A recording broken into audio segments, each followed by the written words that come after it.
Oke, bismillahirrahmanirrahim. Assalamualaikum warahmatullahi wabarakatuh. Alhamdulillahirabbil alamin wassalatu wassalam ala asyrafil anbiya'i wal mursalin wa ala alihi wa sahbihi ajmain ammal ba'du. Alhamdulillah teman-temanku sekalian, hari ini saya akan mempresentasikan yaitu tentang hakikat pendidikan Islam. Langsung saja, tanpa harus mengulur-ngulur waktu, kita akan masuk kepada pengertian daripada hakikat pendidikan Islam. Secara umum, jika ditelaah, setidaknya ada 3 istilah yang digunakan Al-Quran dan hadis yang berkaitan dengan konsep dasar pendidikan Islam. Ketiga istilah tersebut adalah tarbiyah, ta'lim, dan ta'dib. Istilah-istilah tersebut sering diterjemahkan dalam arti yang sama.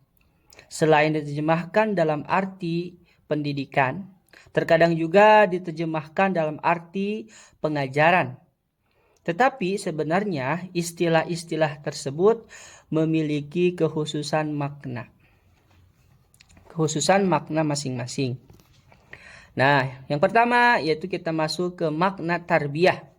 Nah, istilah tarbiyah yaitu berasal dari kata rob. Menurut Ibrahim Anis, kata rob bermakna tumbuh dan berkembang. Selain itu, menurut Al-Qurtubi, rob juga menunjukkan makna menguasai.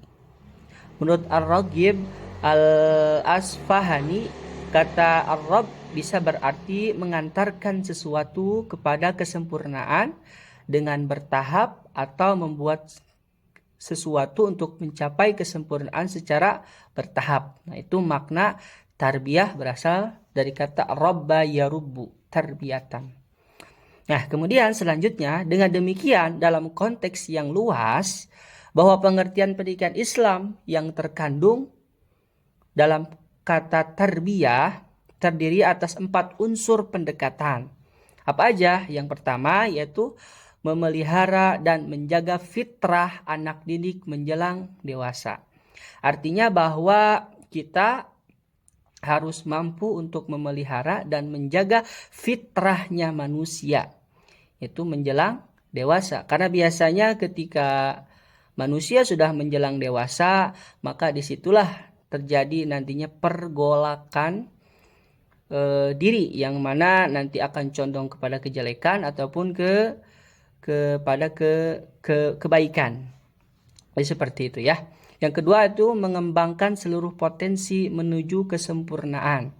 Nah, jadi potensi menuju kesempurnaan. Walaupun sebetulnya kita ini bukan makhluk yang sempurna, tapi kita berusaha untuk menjadi makhluk yang sempurna untuk menumbuhkan potensi yang ada pada diri kita masing-masing. Kemudian yang ketiga, mengarahkan seluruh fitrah menuju kesempurnaan fitrah. Ya, fitrahnya manusia diturunkan atau diciptakan oleh Allah yaitu untuk beribadah kepada Allah.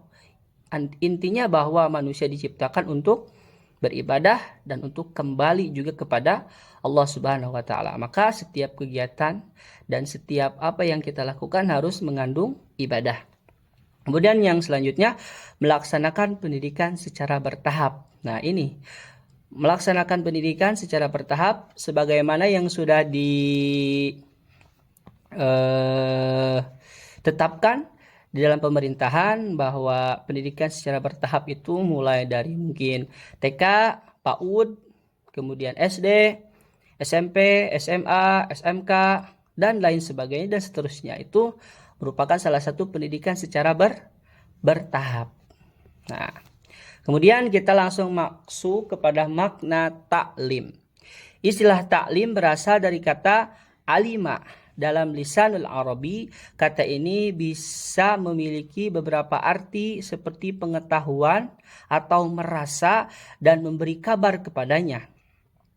Menurut Rashid Rida, taklim merupakan proses transmisi ilmu pengetahuan pada jiwa individu tanpa adanya batasan dan ketentuan tertentu.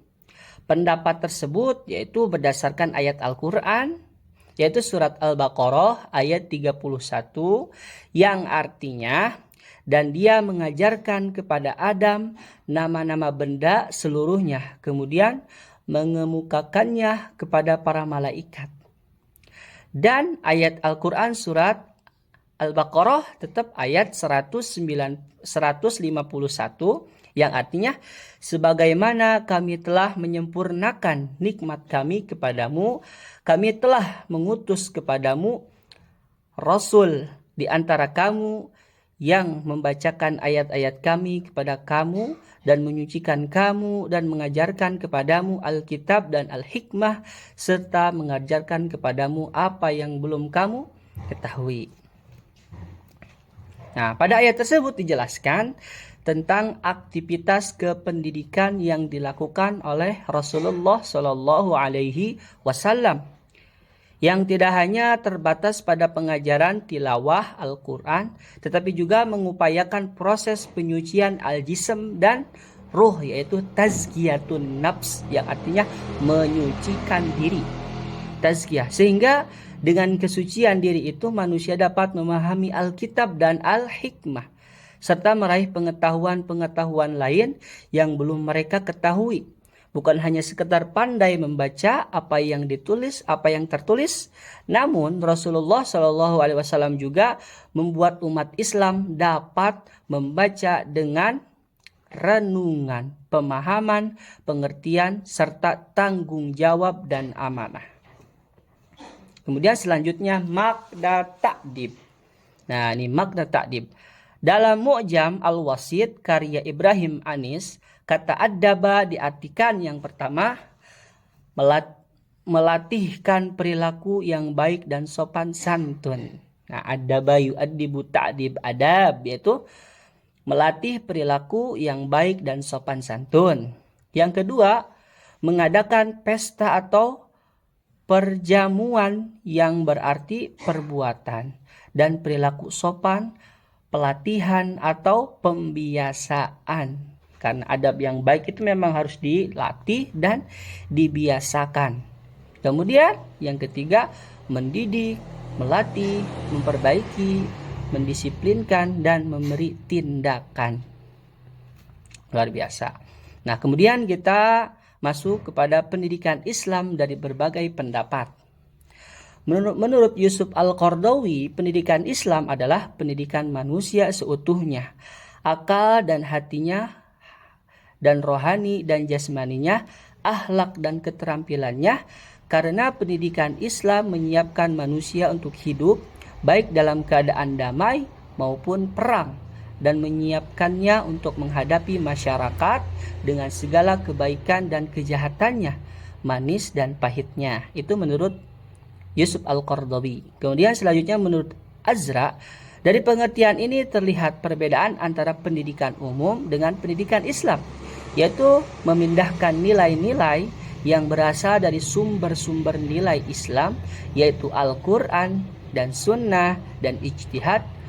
Menurutnya, nilai-nilai itulah yang diusahakan pendidikan Islam untuk dipindahkan dari suatu generasi ke generasi berikutnya, sehingga terjadi kesinambungan ajaran-ajaran Islam di tengah-tengah masyarakat. Makanya Islam yang dibawa Rasulullah Shallallahu Alaihi Wasallam bisa sampai saat ini karena memang terus-menerus diajarkan oleh generasi ke generasi.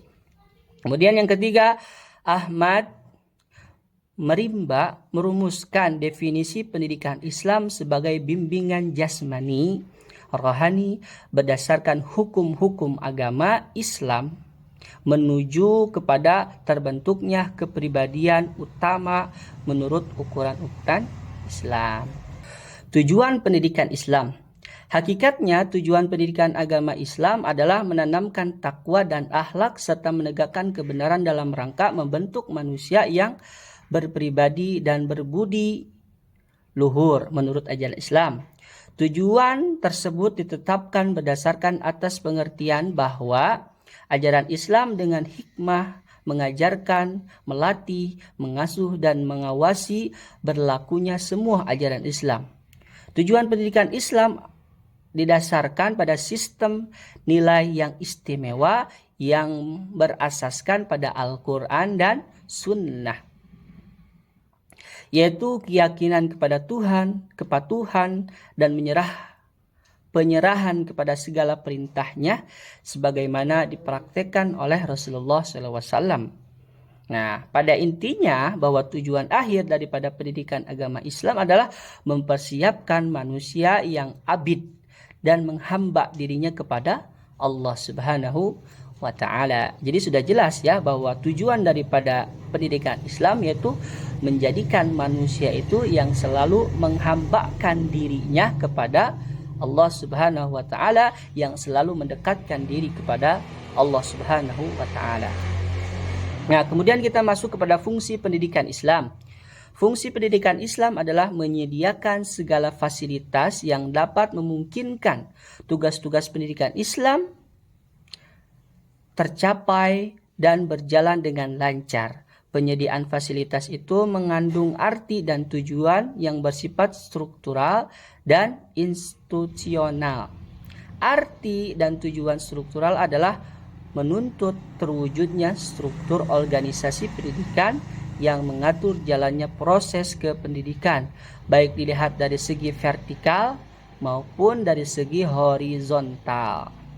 Nah, kemudian faktor-faktor pendidikan bisa berfungsi secara interaksional, yang artinya paling memengaruhi, yang bermuara pada tujuan pendidikan yang diinginkan.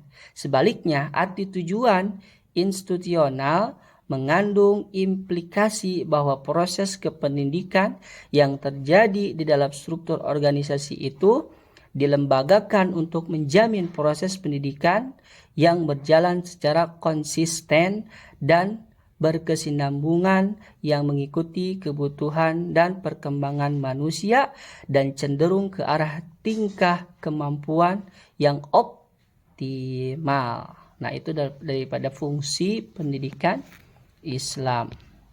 Kemudian dalam buku Filsafat Pendidikan Islam yang ditulis oleh Abdul Halim, fungsi pendidikan dilihat secara operasional. Yang pertama, alat untuk memelihara, memperluas, dan menghubungkan tingkat-tingkat kebudayaan, nilai-nilai tradisi dan sosial, serta ide-ide masyarakat nasional. Yang kedua, alat untuk mengadakan perubahan, inovasi, dan perkembangannya. Pada garis besarnya, upaya ini dilakukan melalui potensi ilmu, pengetahuan, dan skill yang dimiliki setiap manusia. Nah, akhir kata, betapa pentingnya fungsi pendidikan dan pengajaran di dalam menyelamatkan dan mengembangkan fitrah ini.